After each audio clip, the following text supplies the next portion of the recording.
Spencer Christian Church. Glad you're back to study through the Gospel of Mark with me here today. And we'll just jump right into where we have been. I often start off these studies with a little review. Today, I think, is especially important as we review over the last couple of weeks to keep in light where we have been, and because where we've been in this text, I think, is important to where the text is going and what's being communicated in what we're looking at today in the second half of the chapter 13 of the Gospel of Mark. So where we've been, Jesus has made his triumphal entry into Jerusalem. Jesus curses the fig tree. Then he goes in and he clears out the temple. And then on the heels of that, the chief priests and scribes and elders question Jesus about whose authority he did what he did when he cleared out the temple. He refuses to answer them directly, but he answers them with another question about John the Baptist and whose authority was he by. And they wouldn't answer that, and so Jesus won that honor-shame game, remember. And then that flows into the parable of the vine growers, which Jesus says the vineyard would be taken away from the vine growers. That was a pronouncement of judgment against the establishment of Israel. They even understood it as such. Verse 12:12, remember, told us that he spoke the parable against them, and they understood that he spoke the parable against them, and they left and went away.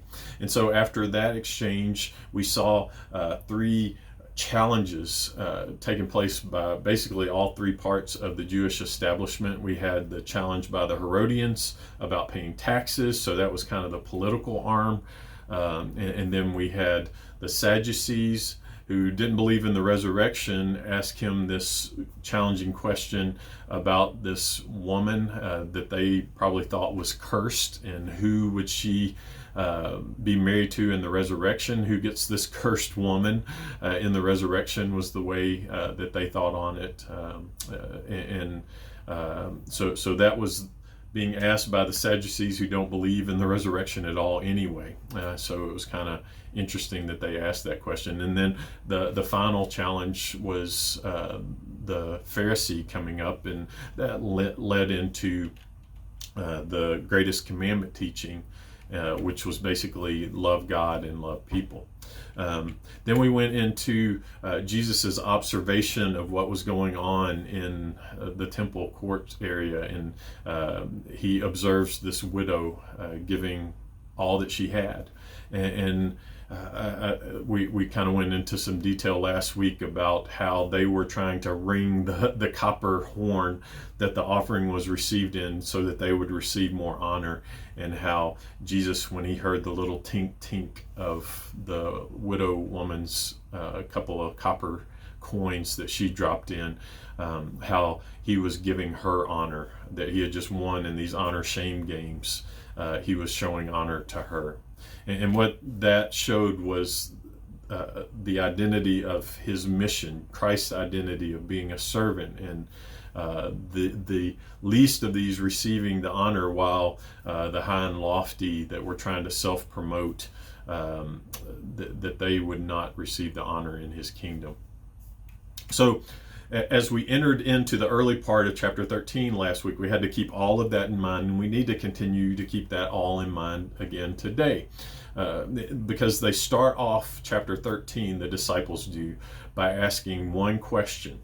And from their perspective, that one question was related to one event, because remember, we talked about how they tied the destruction of the kingdom together with the second coming. But what we looked at last week was how those two events were, in fact, not the way Jesus answered one event taking place simultaneously, but in fact two events that took place over a series of years. So we have continually and consistently throughout the book of Mark, and it's just the way I like to lead Bible studies, is we talk about context, context, context. And we're going to continue that mode today as we enter into the second half of Mark chapter 13. And it's a challenging passage. It's a passage that has a lot of controversy surrounded it. So we're just going to keep our same mode of operation of how we study the Bible. We're going to study it in context of the verse. We're going to study it in context of the passage that we're studying. We're going to study it in context of the book that we're studying at that time. We're going to keep it in context of the Testament, New Testament or Old Testament that we're studying in, and then we're going to look at it in the context of the whole Bible, and then we're going to look at it in historical context to understand. We're going to spend a fair amount of time today looking at historical context so that we can understand what is going on in this passage today that oftentimes challenges people. The big idea of chapter 13 is Jesus is teaching that all this position that the disciples are jockeying for of, I want the good seat, no, I want the good seat, I deserve the good seat, all this jockeying for position that they were playing through for power and for authority, it's all going to be laid waste in about 30 or 40 years. And what Jesus is telling them here is, don't waste your time on this kingdom. Invest in Jesus' eternal kingdom. How do we do that? By loving God and loving people and being a servant to both. So the image that I hope you can see fairly well up on the screen is an image that I like to use when talking about prophetic passages. It's an image of a mountain range. I don't know if you've ever been to like the Smoky Mountains or been able to go out west and look at some of the Rocky Mountains. But especially at sunrise or sunset, the mountains look like they're all together.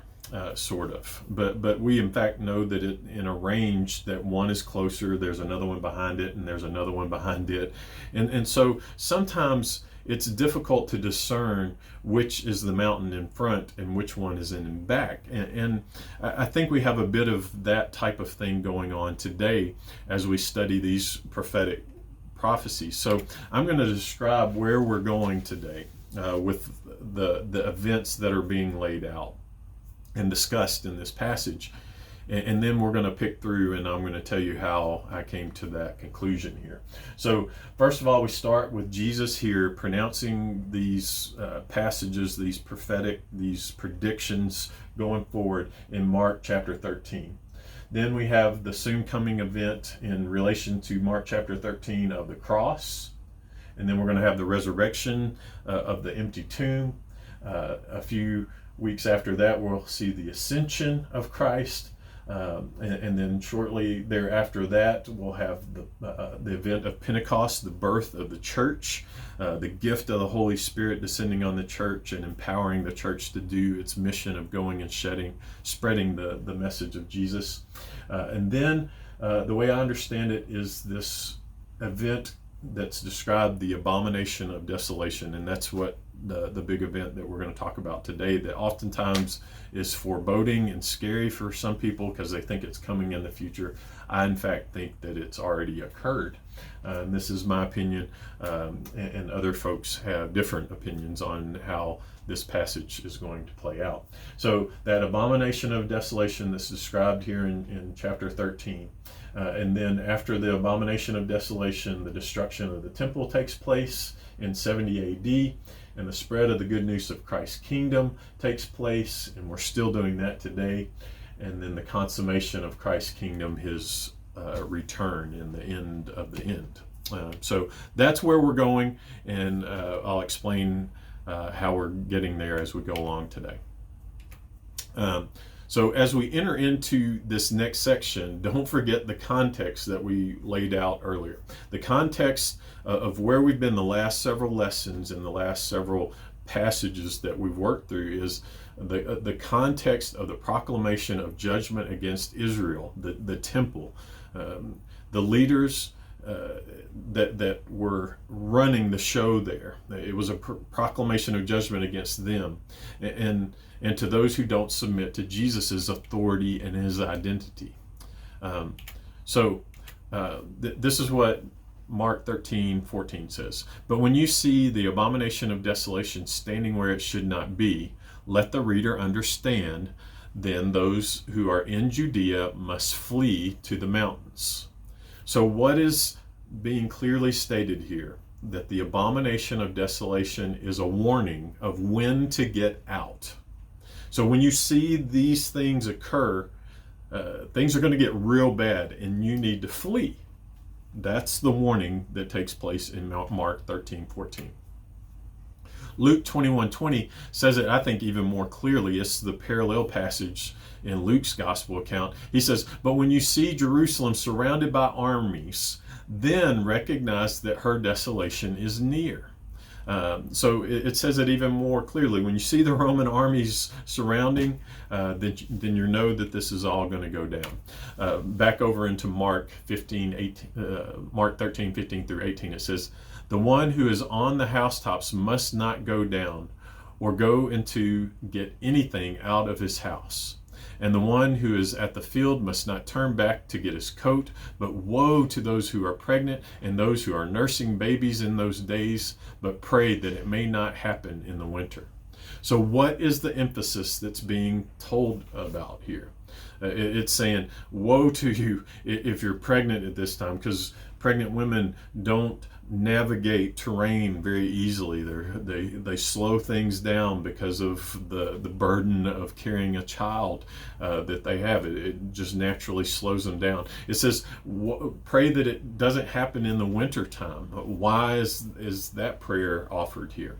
Well, what would happen in Judea is and still happens to this day, is the terrain would flood from November to December and make navigating the terrain very difficult. Matthew, in his account, he adds or winter or the Sabbath. So why that addition in Matthew on the parallel passage to what's going on here in Mark? Christians could flee on the Sabbath, but Jews would not. Therefore, a group of Christians that were fleeing, they would have recognized and been targeted by both the Jews and the Romans. One scholar said that a Christian congregation fleeing on the Sabbath would have been as recognizable in Palestine as a spotted dog. So that's why Matthew adds this warning there, that it not happen on the Sabbath or during the winter. So the question is, what's being described here in Mark 13 and the parallel passages that I referred to there from Luke and Matthew, did this happen in 66 to 70?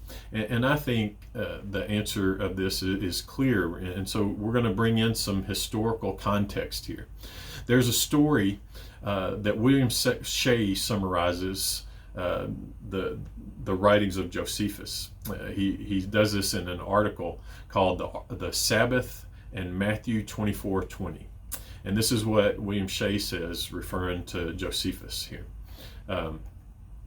He says he's going to tell a story here about a Roman general called Cestius Gallus. And this is what went down in 66 AD. It says, after finally turning back the attack of the Jews on the troops at Gibeon and the beginning of the Festival of Tabernacles, Cestius Gallus moved his troops up to attack Jerusalem at the northeastern corner.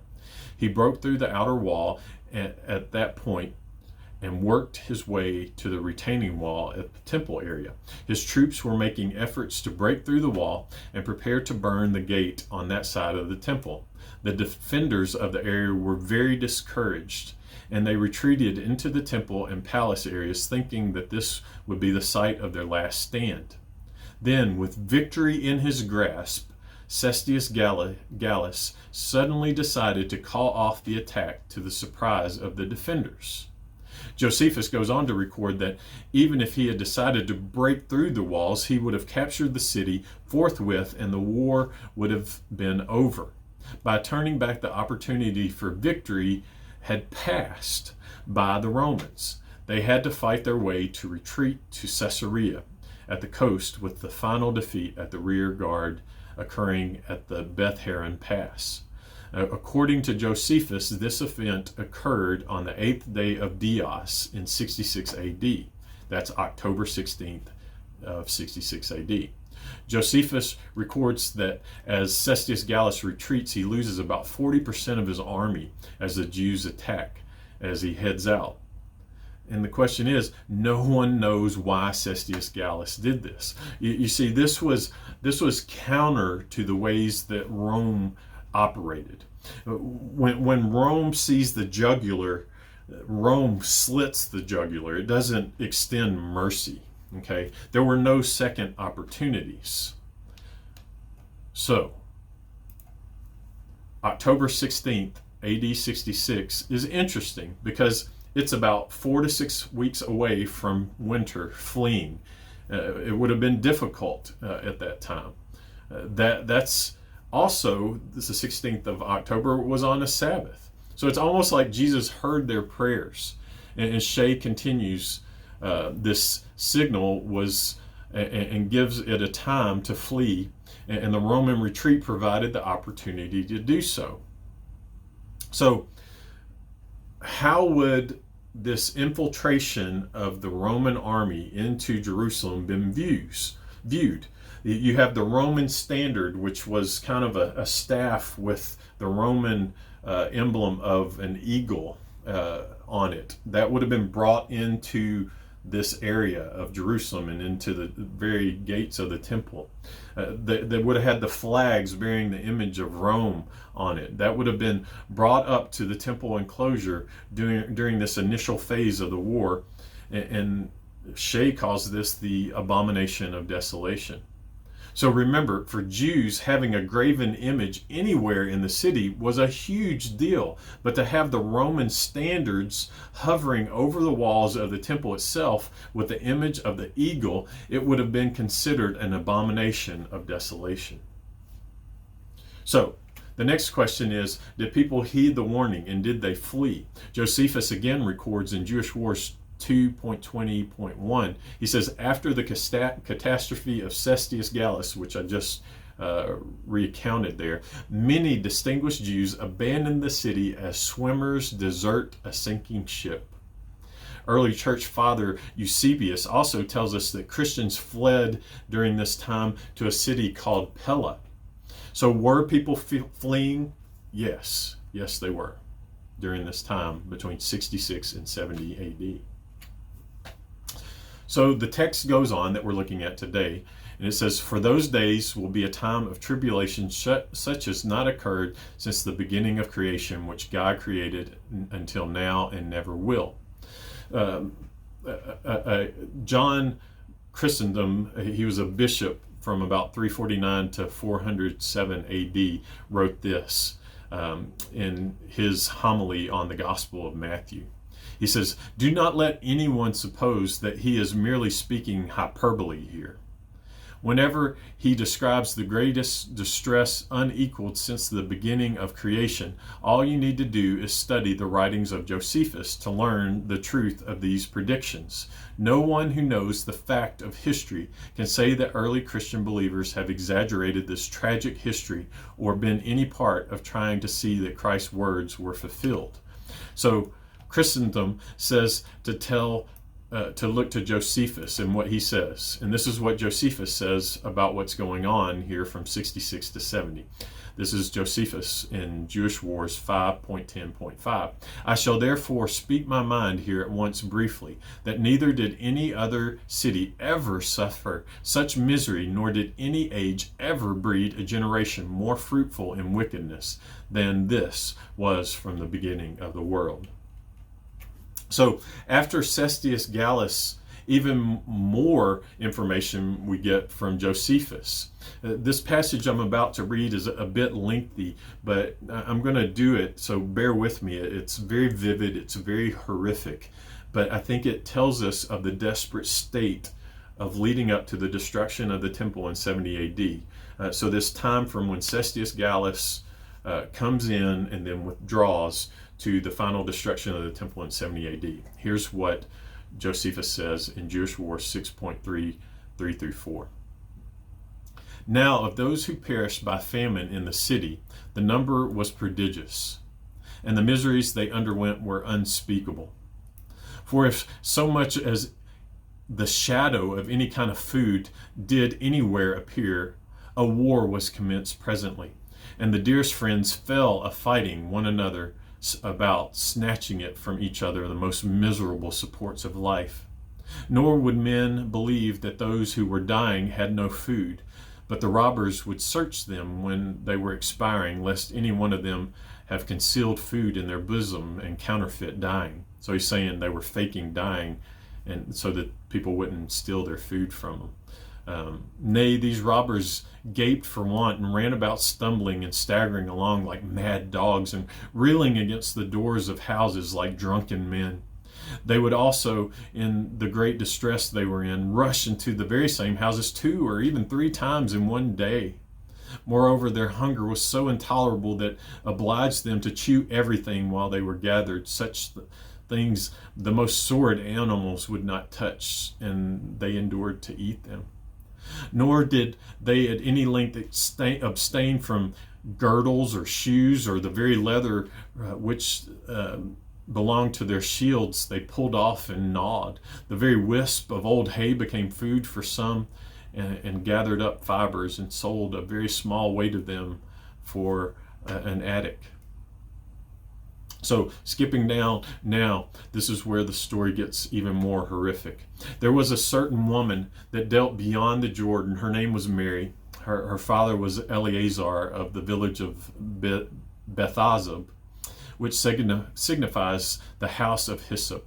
She was eminent for her family and her wealth, and she had fled away to Jerusalem with the rest of the multitude. So some were fleeing into Jerusalem thinking they would find refuge there. And it was with them besieged therein at this time.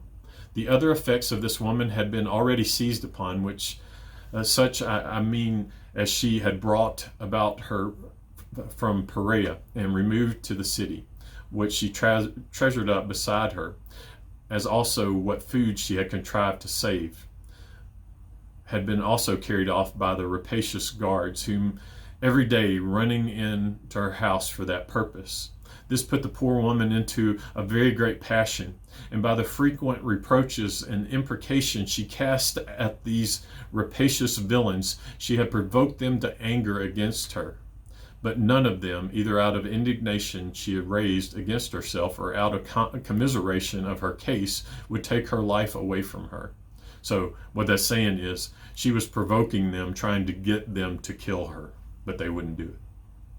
And if she found any food, she perceived her labors were for others. So she would find food and others would take it away, and not for herself. And it was now becoming impossible for her anyway to find any more food, while the famine pierced through the very bowel and marrow.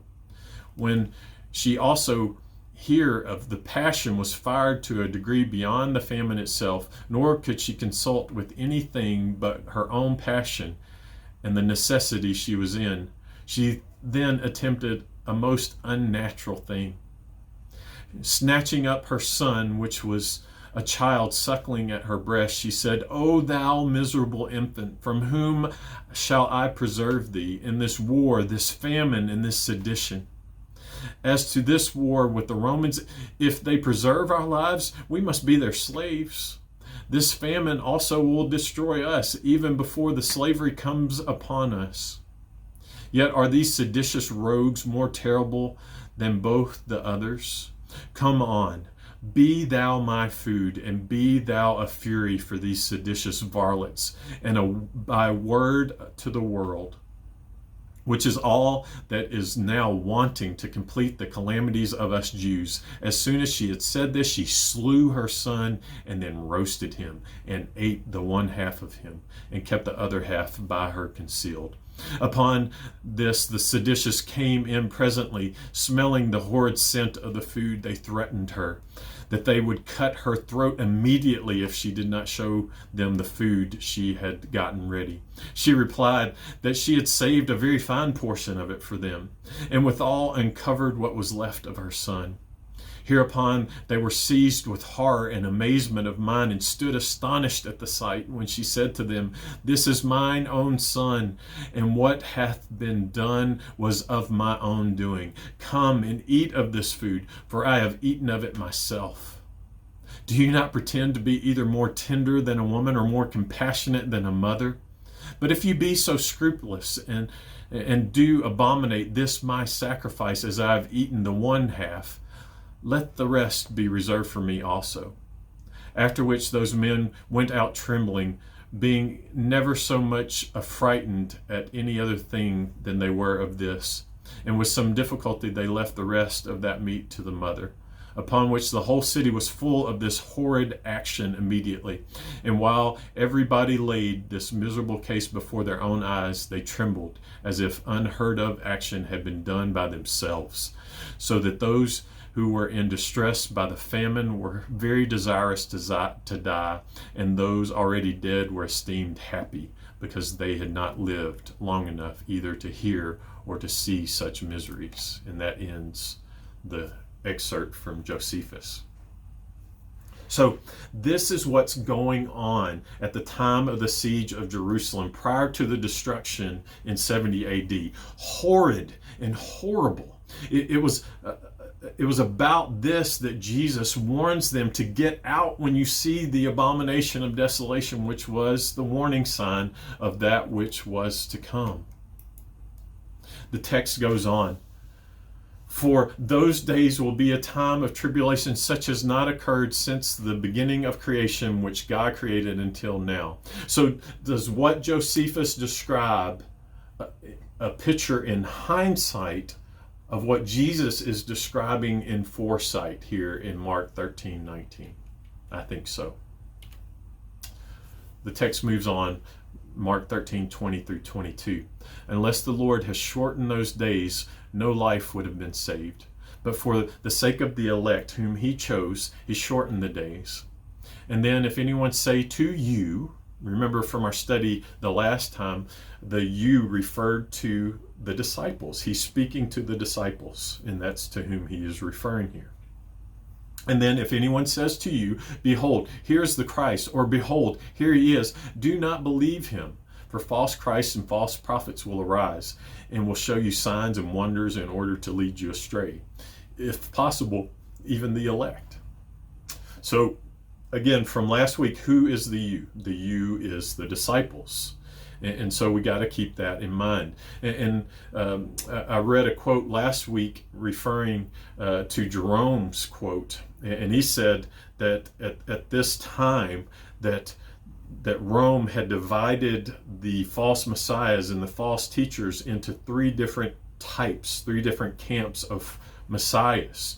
And so was this prophecy lived out? And according to Jerome, this was the case, that these false Christs, these false prophets, these were warning signs of when to get out.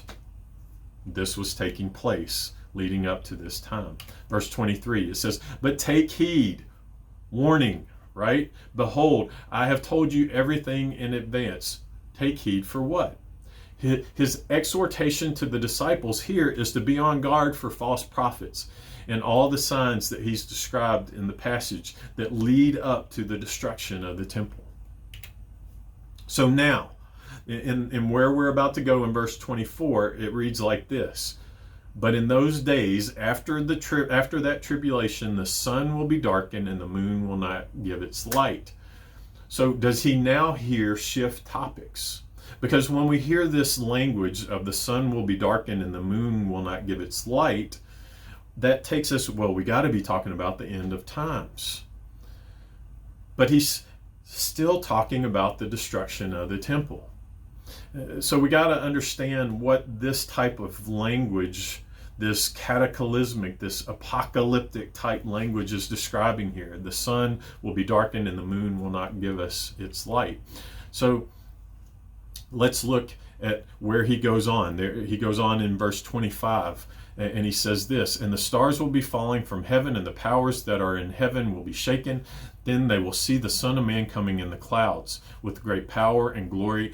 And then he will send forth angels and gather together his elect from the four winds, from the farthest end of the earth and to the farthest end of heaven. So where do we want to go to in this chunk from 24 to 27? The language that it's using makes us want to go to the end of end, to Christ's final return. But we're going to look at some things from historical context and from biblical context here that I think lead us to understand that we don't have to make that jump, okay? And so let's work through that. So this language, this apocalyptic, this cataclysmic type language of the sun being darkened and the moon will not give light, in their mind, this was new creation talk. We remember from last week, we said Jesus separated the destruction of the temple from the end of the end by using those two different words of soon teleos and teleos. So what we're seeing here is the end, teleos, the end of a series. And this is the language that they would have used to describe that. So let's look at a couple of spots. Remember, we're going to look at context from the whole Bible now, not just from the passage, to understand this text.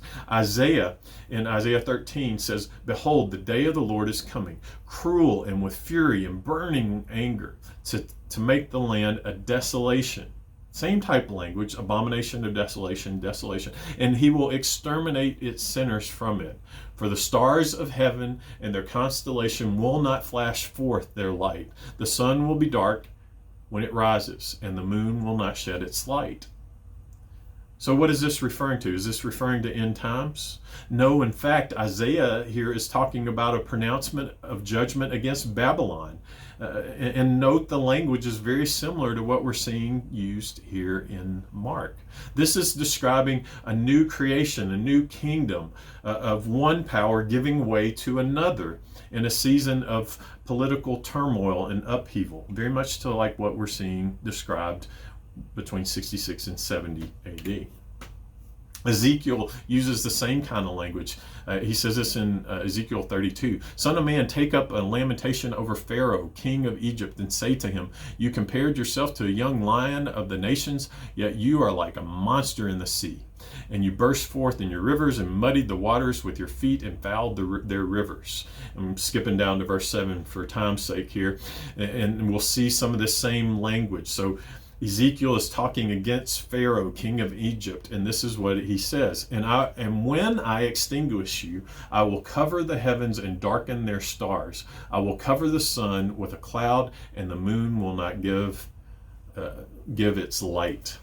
So Ezekiel, again, symbolically describes the destruction of Pharaoh using the same type of cataclysmic type language. Consistently through ancient Near Eastern and Roman literature, kingdoms of the world are associated with heavenly bodies, constellations, stars, and moons. Why? Because the way they viewed things, the gods were up there moving the stars around, and this is a way to show that they held the gods were in control of things down here too. So in all of these pagan literatures, we see that type of idea being used for kings and kingdoms. And I've shown this consistent within Old Testament passages. What about the New Testament? Well, in Acts chapter 2, when we see the church being birthed at the day of Pentecost, when the Holy Spirit descends and gives the empowerment of the church, the gift of the Holy Spirit, this is what Peter says. Peter, taking his stand with the 11, raised his voice and declared to them, "Men of Judea, and all you who live in Jerusalem, let this be known to you, and give heed to my words. For these men are not drunk as you suppose, for it's only the 3rd hour of the day. But this is what was spoken through the prophet Joel. And it shall be in the last days, God says, that I will pour forth my spirit on all mankind, and your sons and your daughters shall prophesy, and your young men shall see visions, and your old men shall dream dreams. Even on my bondslave, both men and women, will in those days pour forth out of my spirit, and they shall prophesy.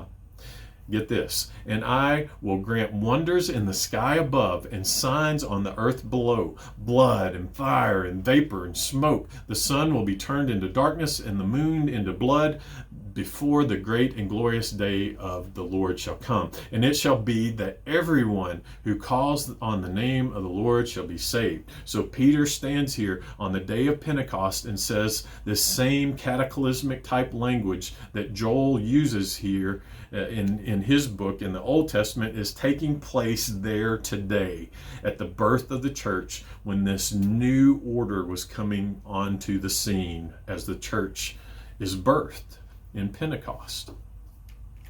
So in light of how this language is used in the Old Testament, in the New Testament, in other ancient Roman and Near Eastern literature, we are not forced to take this text in Mark to the end of ends. So what we have to do here is not think scientifically, but in fact we need to think theologically and think literarily, as they are using this type of cataclysmic language to speak about judgment on rebellious people. The text goes on. Then they will see the Son of Man coming in clouds with great power and glory. We've read that passage. We've talked about this numerous times because Jesus, this is his favorite title for himself, the Son of Man. And so we're going to go back here again today and read that passage to which Jesus refers to himself, and again in this event in Mark chapter 13:26. He says, I kept looking at the night vision, and behold, with the clouds of heaven, one like the Son of Man was coming, Daniel writes in chapter 7. One like the Son of Man was coming. And he came up to the Ancient of Days. So note the direction. He's going up to the Ancient of Days. Who is the Ancient of Days? God the Father. And so the Son of Man is coming up to the Ancient of Days and was presented before him. And to him was given dominion, glory, and a kingdom that all the peoples, nations, and men of every language might serve him. His dominion is an everlasting dominion which will not pass away, and his kingdom is one which will not be destroyed. This passage right here is the only time in the Old Testament where Son of Man and coming with the clouds is ever put together. So what is this passage talking about in Daniel to which Jesus is referring? What he's talking about is the establishment of the kingdom that is everlasting, a dominion that's everlasting, a kingdom that's everlasting. So consistently here, Jesus has communicated that his kingdom is established through his death, his burial, and his resurrection. N.T. Wright says this. He says there are key signposts to both vindicate and inaugurate Jesus' message as one and the same. And those signposts are the cross, the empty tomb, Pentecost, the birth of the church, which we just read a passage of from Acts chapter 2, and then the final one is the destruction of the temple. When these things are all put together, we can clearly see the kingdom of Jesus has been established. The old has passed away, and the new has been established. Verse 27, it uses this word angelos, angels, and then he will send forth angels, or angelos. Thayer's definition for that word, that Greek word angelos, is a messenger, an envoy, one who is sent, an angel, a messenger from God. Young's literal translation of Mark chapter 13:27, in fact, changes that word from angels to messenger, which is a pretty understandable and literal way to translate this, and this is how it reads. And then he shall send his messengers and gather together his chosen from the four winds, from the end of the earth until the end of the heavens. So when you put that thought together, and we think about this in this light, and we think messengers rather than angels with wings, it kind of sounds like what the church has been doing in Acts and has been doing throughout the last 2,000 years of church history. Acts chapter 1 verse 8 says, but you will receive power when the Holy Spirit has come upon you, and you shall be a witness to both Jerusalem and in Judea and Samaria and even to the remotest part of the earth. In verse 28, Jesus gives us more context that he's talking about judgment against the temple and the establishment here. He says, now learn the parable from the fig tree. So that's important. Remember what the fig tree was about. Because as many people lead in and think that verses 24 through 27 speak to the end of times, the problem is everything comes before it and now after it refers to the temple destruction talked to, including this reference in Mark 13:28 to the parable of the fig tree. Because what happened and what was Jesus talking about with the parable of the fig tree? Remember, he comes into Jerusalem, he curses the fig tree, he goes into Jerusalem, he overturns the temple and pronounces judgment against the temple, and then they come out and they see the fig tree again, and they see that it's withered up. And the fig tree was representative and an illustration of what he was doing against Israel and against the temple. So many hold that the way this is structured down through this chapter in chapter 13, that 1 through 23 refers to the destruction of the temple, and then 24 through 27 refers to his second coming, and then the end part refers to the destruction of the temple. To me, that's a huge jump.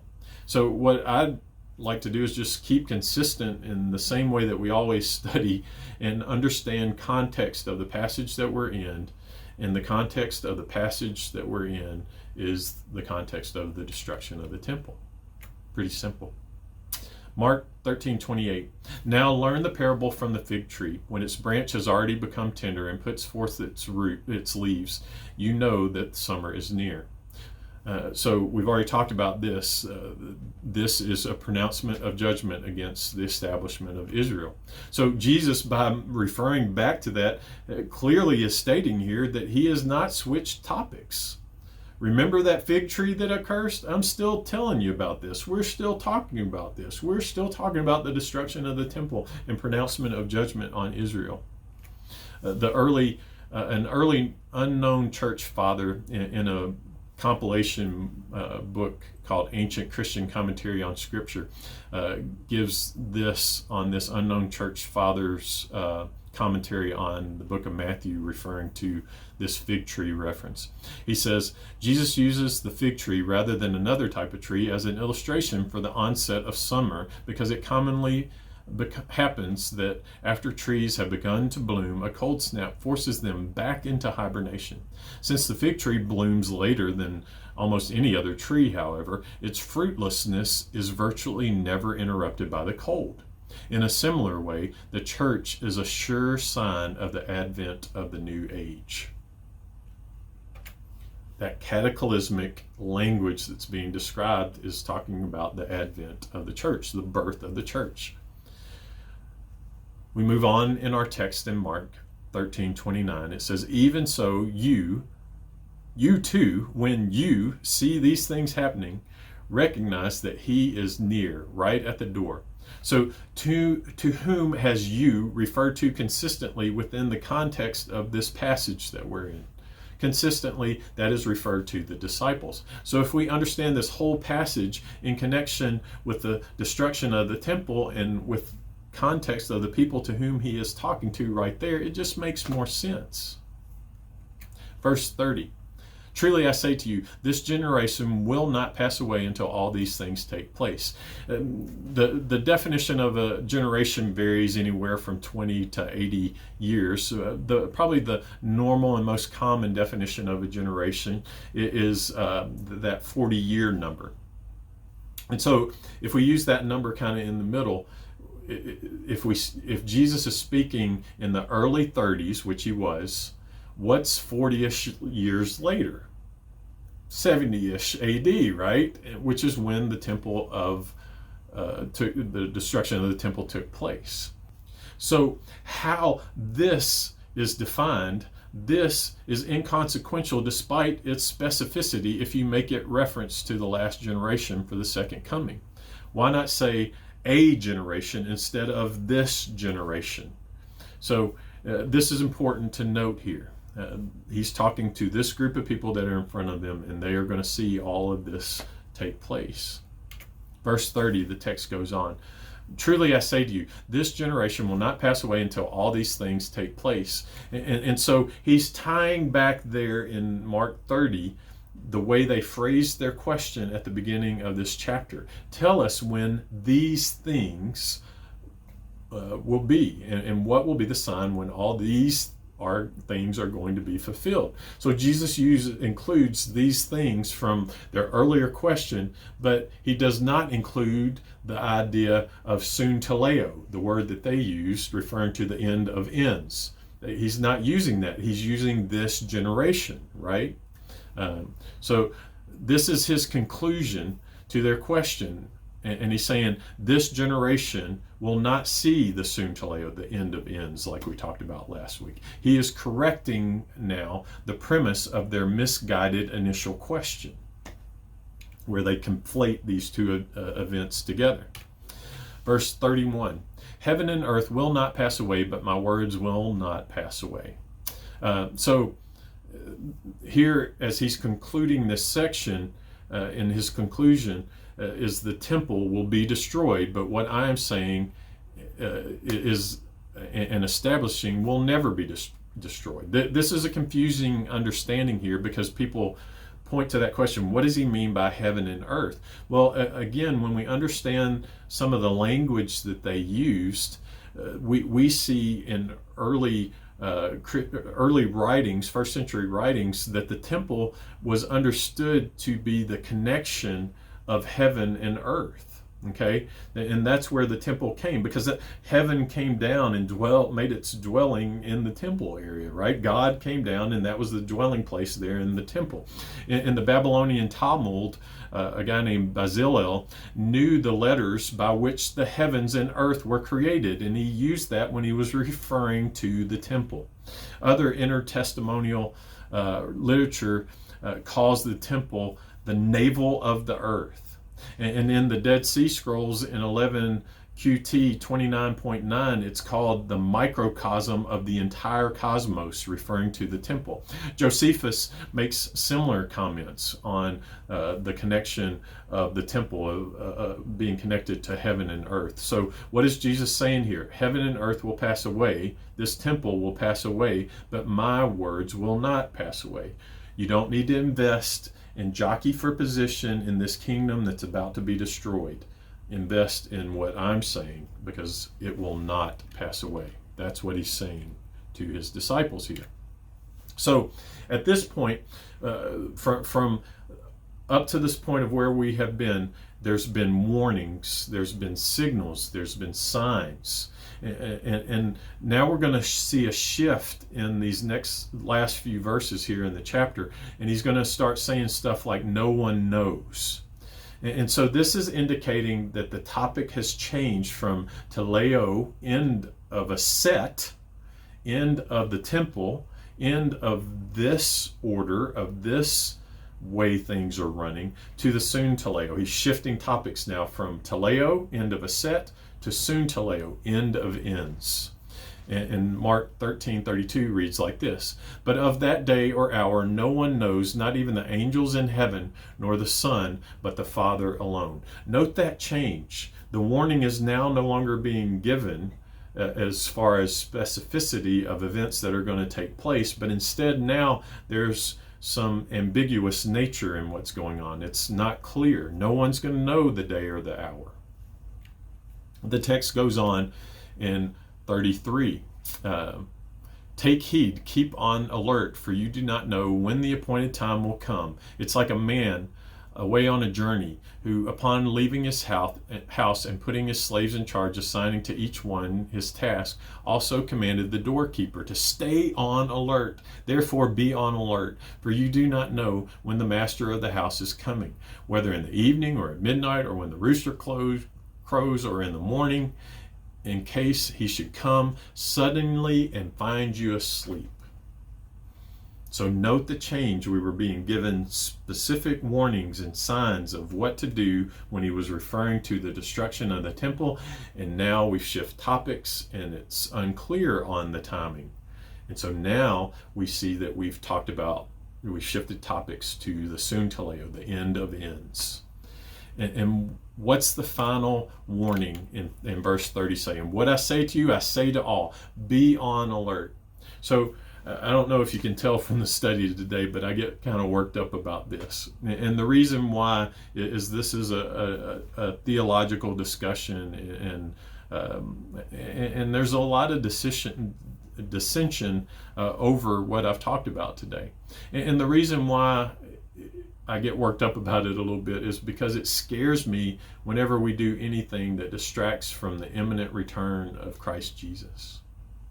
Anything eschatologically in time study or missiology, the study of missions, or any other kind of ology that you want to come up with that distracts us from that sense of urgency that we should have in spreading the gospel, that always puts me on guard. And any kind of mindset that takes us away from that, that these next kind of things are going to be happening and then Jesus returns, that scares me a little bit, because we have to have the sense of urgency that Jesus is talking about here in 32 through 37. Be on guard, be ready, be on alert. We don't know when he's coming back. We need to be this. We need to be ready for the imminent return. He could come back in the next breath. And because of that, we need to get as many other people who are lost, lonely, broken, and on a trajectory towards hell. We need to share with them the saving message of the gospel of Jesus. We have to have a sense of urgency in that, because he could come back in the next breath. We have to be ready. We have to get as many other people ready. So there's our mission, church. Go out and live a life with that sense of urgency to share the hope that lies within you of Jesus Christ.